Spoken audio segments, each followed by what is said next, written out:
All right, are you ready to dive deep into this? Today we're taking a look at beneficial ownership transparency. Ooh, that's a good one. It's about lifting the veil, Right. right? We're trying to expose the real people behind all those complicated company structures. Yeah, those puppet masters, as you might call them. You got it. It's like we're peeling back all these layers of an onion just to get to who really benefits from or controls a company, Yeah. even if their names aren't, officially on the paperwork, and this is important stuff. Oh, so you're telling me there are like real-life puppet masters out there, like something out of a spy movie? Oh, absolutely. Think about the Panama Papers. Oh, yeah. That whole thing exposed this huge network of shell companies and hidden ownership. Right? And it was used for everything from tax evasion to money laundering. Wow. This beneficial ownership transparency is all about, making it harder to pull off those schemes. Okay, so how do we unmask these puppet masters? Where do we even start? Well, I think the first step is to shine a light on the companies themselves, right?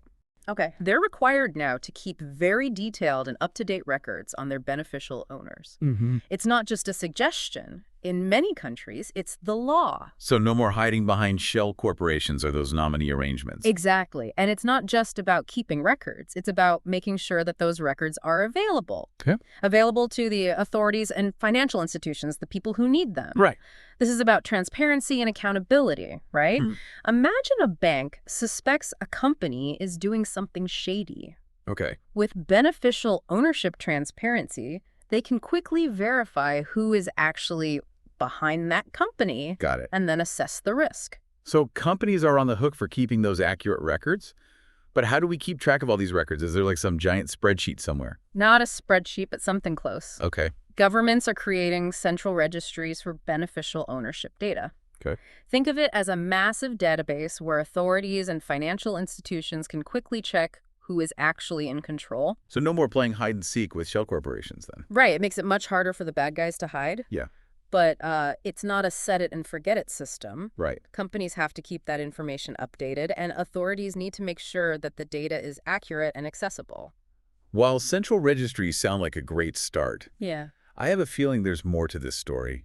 What about cases where the ownership trail is like deliberately obscured? You're right. You're exactly right. Yeah. That's why the FATF, the Financial Action Task Force, they're encouraging the use of other sources to kind of connect the dots. Okay. Think about things like regulatory filings or customer due diligence records. Gotcha. It's all about getting a complete picture of ownership. So it's like putting together a puzzle, using all these different pieces of information to reveal the full image. Exactly. Imagine a company that claims to be owned by another company, Right. but then you dig a little deeper and you realize that second company is actually controlled by an individual with a history of financial crimes. Yeah, and that's exactly the kind of scenario that beneficial ownership transparency is designed to uncover. Okay, so we've got companies providing information, we've got governments creating these registries and using supplementary sources to fill the gaps. But how do we make sure that all this information is actually accurate? Like, who's checking the fact checkers?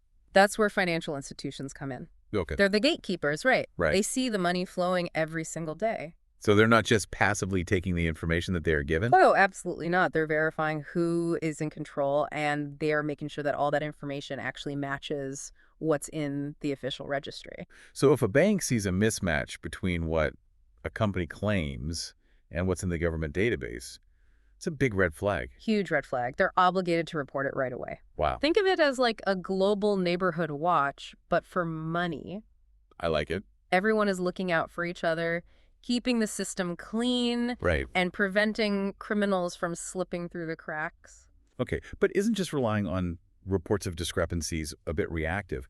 How do we make this system more proactive in stopping financial crime? That's a great question, and it is one of the key challenges. Ideally, we want to go beyond just reacting to these red flags. Right. We want to be more proactive in identifying and reducing risks. So how do we get there? Well, I think one way is technology. Okay. Using data analytics and AI, right?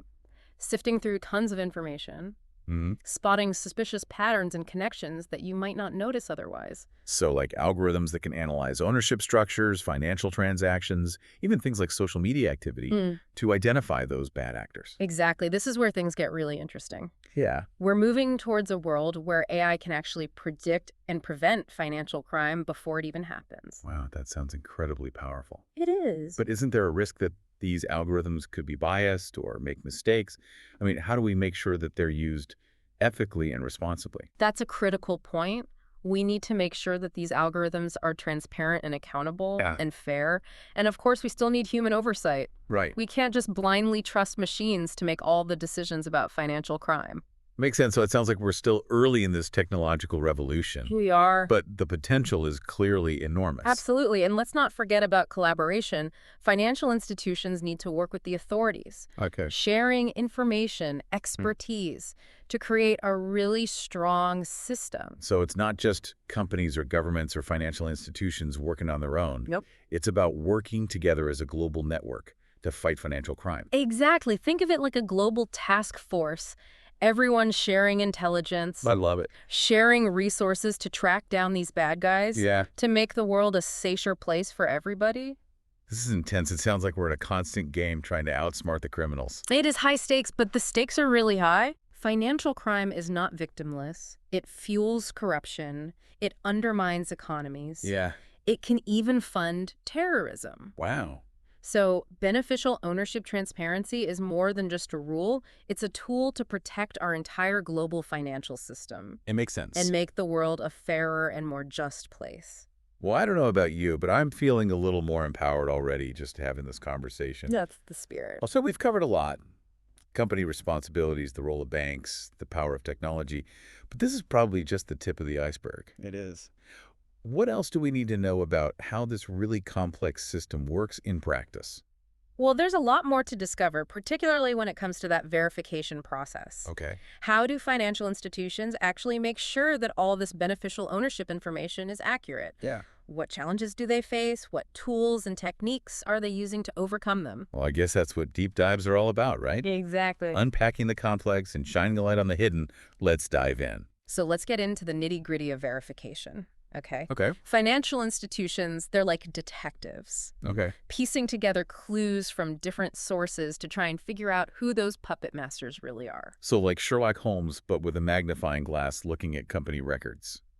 Pretty much. Okay. You know, one of the most important things they do is cross-referencing information. Mm-hmm. So they'll compare a company's declared ownership data with what's in those official records. Okay. Things like identity documents and tax filings, just making sure that everything lines up. So it's like double checking your work, making sure you didn't miss anything. Exactly. What if a company tries to be sneaky, though? Like they update their ownership records every couple of months to stay off the radar? That's where that 1-month rule comes in. Okay. Ideally, any changes to beneficial ownership should be in the records within a month. Wow. It shows how seriously the authorities are taking this. Yeah, that's pretty impressive. But does every company face the same level of scrutiny? I imagine a small business wouldn't raise as many red flags as, say, a multinational corporation.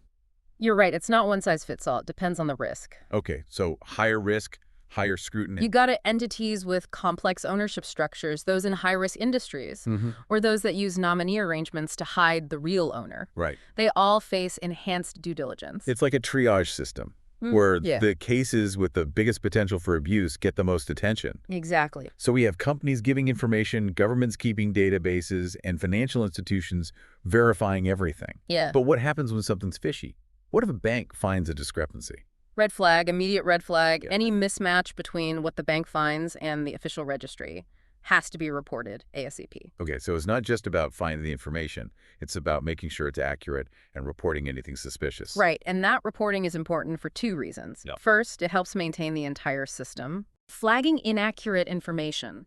Second, it can tip off the authorities to potential criminal activity. It was like a safety net, Yeah, catching those issues before they escalate. exactly. It takes a village, right? You got it. Collaboration is key here.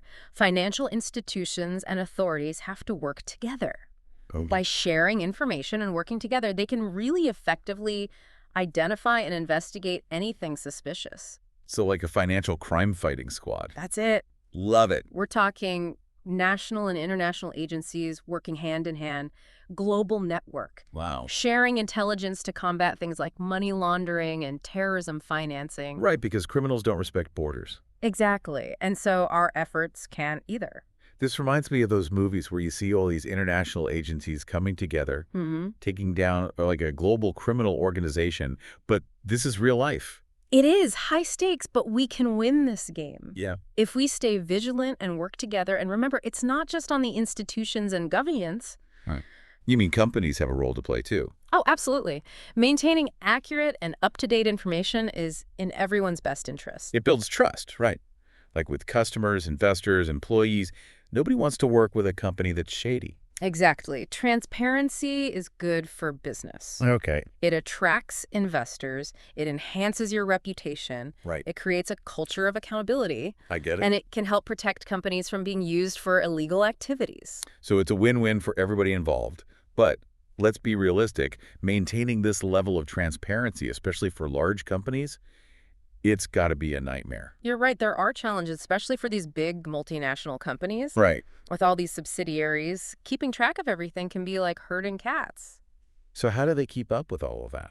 Well, you need solid systems and processes. Okay. Think about automation, data verification, Yeah. reporting mechanisms. It's not just about the information, it's about managing that information properly. So technology is really important here. Oh yeah, this is where data analytics and AI come in. Okay. They help companies sort through massive amounts of data Right. to find patterns, spot issues, and uncover relationships that you might not even know are there. So it's like a digital detective Exactly. on staff making sure everything is in order. Right, and these tools are getting better and better all the time, which is good because so are the criminals. Right. It's like a constant arms race. Exactly, but we can win Okay. if we stay ahead of the curve. So it's a constant evolution. Not a one-time fix. Not at all. No. Companies have to adapt, invest in technology, Hmm? and constantly update their methods to stay ahead of the game. Right. And I imagine those investments can be significant, especially for smaller businesses. They can be. That's why it's important for governments and regulators to provide support, Okay. especially for the little guys. We need to make sure that compliance is achievable for everybody. Okay, so let's talk about those with the deep pockets for a minute. We've been talking about companies and financial institutions, but what about governments? They're not just watching all of this happen right now. Oh, no, they play a really important role. Right. They make the laws, the regulations Right. that require companies to actually collect and disclose this information. So they're setting the rules of the game. Exactly. And they're also creating and maintaining those central registries that we talked about before. Those massive databases, kind of Yeah. like the central nervous system of this whole thing. They're a single source of truth for that beneficial ownership information. Got it. So financial institutions and authorities can quickly verify who's behind a company. But what about the security of those databases? Couldn't they be hacked or manipulated? That's a valid concern. Cybersecurity is a top priority for any government agency that's dealing with sensitive data. They need to have really strong systems in place to protect against those kinds of things. Right. So they're setting the rules, they're providing the infrastructure. Right. But what about actually making sure the rules are being followed? That's where oversight and enforcement come in.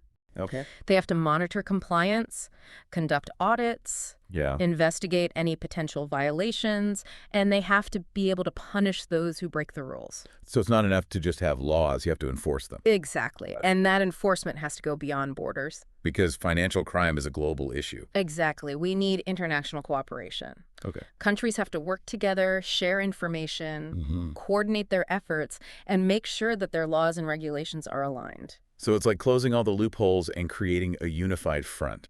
That's it. Think of it like a global game of whack-a-mole. Okay. You know, as soon as you close one loophole, another one pops up somewhere else. Right. So we have to be adaptable. We have to work together to stay ahead. This is so complex. It's a good thing we have those financial institutions on the front lines. Right. Really digging deep, what does that due diligence process actually look like? Well, they're not just taking their clients at their word.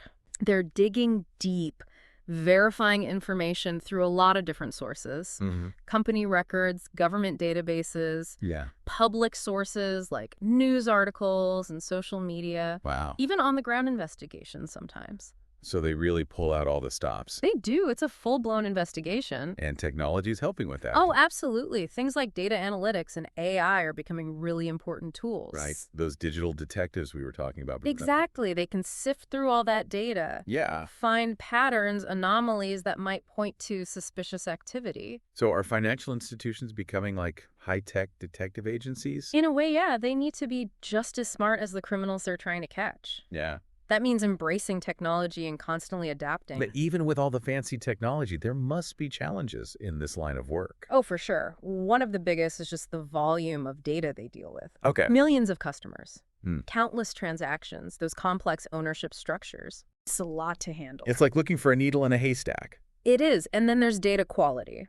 Okay. Not all information is created equal. Right. Some of it might be inaccurate, incomplete, Right. or out of date, which makes things really difficult. So it's not just about finding the information, it's about trusting the information. Exactly. And then you have the constant challenge of keeping up with new regulations. Right, because the rules are always changing.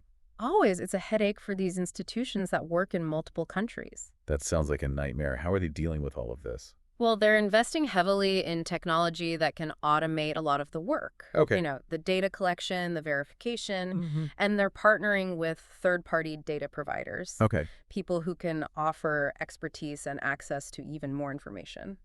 So it's about leveraging technology and collaboration to make things more efficient. Exactly. They're also working together to share information and best practices, Mm-hmm. you know, forming industry groups and working with regulators. So it's a team effort. It is. Everyone's working towards the same goal, and we can't forget about training. Right. People need to understand what they're doing. Absolutely. Financial institutions are investing in their employees, making sure that they understand the ins and outs of all of this. So it's about empowering individuals to be the eyes and ears on the ground. Exactly. It's a multifaceted approach, but it's crucial if we want a more transparent and trustworthy system. One that can withstand the pressure from those who want to take advantage of it. Exactly. This makes me think about how financial crime has changed over time. It's not just bank robberies and those shady backroom deals anymore. It's not. Technology has changed everything. Criminals have gone digital. Okay. They're exploiting the internet to move money around and cover their tracks. So it's like a digital arms race. It is. They're constantly finding new ways to take advantage. Right. And we need to be just as innovative in how we combat them. So new methods, cutting-edge technologies, Yep. stronger international cooperation. It sounds like a game of cat and mouse It is, but we can win. if we stay ahead of the game. Exactly, and we have to work together. Vigilance is key. And it's not just the responsibility of financial institutions.